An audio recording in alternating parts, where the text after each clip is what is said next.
Assalamualaikum warahmatullahi wabarakatuh. Hai, nama saya Nur Hidayah Thoyib. Di sini saya akan menunjukkan unjuk keterampilan saya untuk cari ilmu X prakerja. Saya mengikuti pelatihan budidaya tanaman buah dalam pot di lahan terbatas. Nah, untuk menentukan dan memilih bibit yang berkualitas, bagaimana sih caranya? Yuk kita simak. Pemilihan bibit tabolam pot tergantung asal dari tanaman yang kita pilih. Kita bisa membelinya secara langsung pada penjual bibit terpercaya atau kita bisa membuatnya sendiri karena perbanyakan bibit tabolam pot dapat dilakukan secara generatif dan vegetatif. Teknik perbanyakan dari biji merupakan teknik yang sangat dasar dan paling mudah, yaitu menanam bibit tanaman pada media tanam yang sudah disiapkan. Nah, perbanyakan tanaman menggunakan biji ini juga sering dikenal sebagai pembibitan generatif atau seksual karena menggunakan biji atau bagian tanaman yang sudah dibuahi. Bibit generatif bisa berasal dari biji yang sengaja dibenihkan atau tumbuh secara alami di alam. Keunggulan penggunaan bibit yang berasal dari biji tanaman. Yang pertama, mudah. Pembibitan yang dilakukan secara generatif biasanya berlangsung dengan mudah.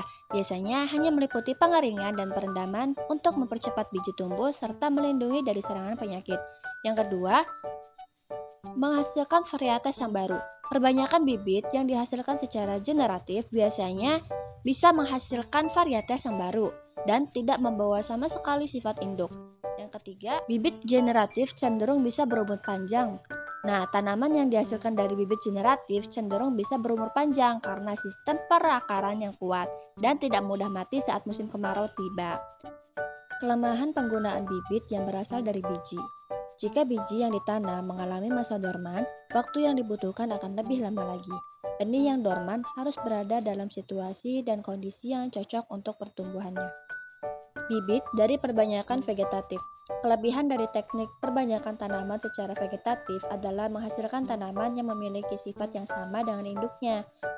Bibit dari perbanyakan vegetatif banyak caranya, ada stek, mencangkok, okulasi, merunduk, dan menyambung. Memilih bibit yang berkualitas sangat penting untuk kesuksesan pertumbuhan tanaman buah dalam pot. Berikut adalah beberapa tips untuk memilih bibit yang bagus. Yang pertama, pilih bibit dari sumber yang terpercaya. Belilah bibit dari penjual atau pusat kebun yang terpercaya dan terkenal dengan kualitasnya. Yang kedua, periksa kondisi fisik. Pilih bibit yang memiliki batang yang kuat, daunnya sehat, dan tanpa tanda-tanda penyakit atau kerusakan. Yang ketiga, periksa akar. Jika memungkinkan, periksa akar tanaman. Akar harus sehat, tidak busuk, dan tidak terlalu terjerat. Bibit dengan akar yang kuat akan lebih mudah beradaptasi dengan lingkungan yang baru. Yang keempat, pilih bibit yang sesuai dengan usia. Pilih bibit yang sudah cukup matang untuk ditanam dalam pot. Bibit yang terlalu muda mungkin membutuhkan perawatan khusus untuk bertahan hidup. Yang kelima, kenali varietas yang kamu inginkan.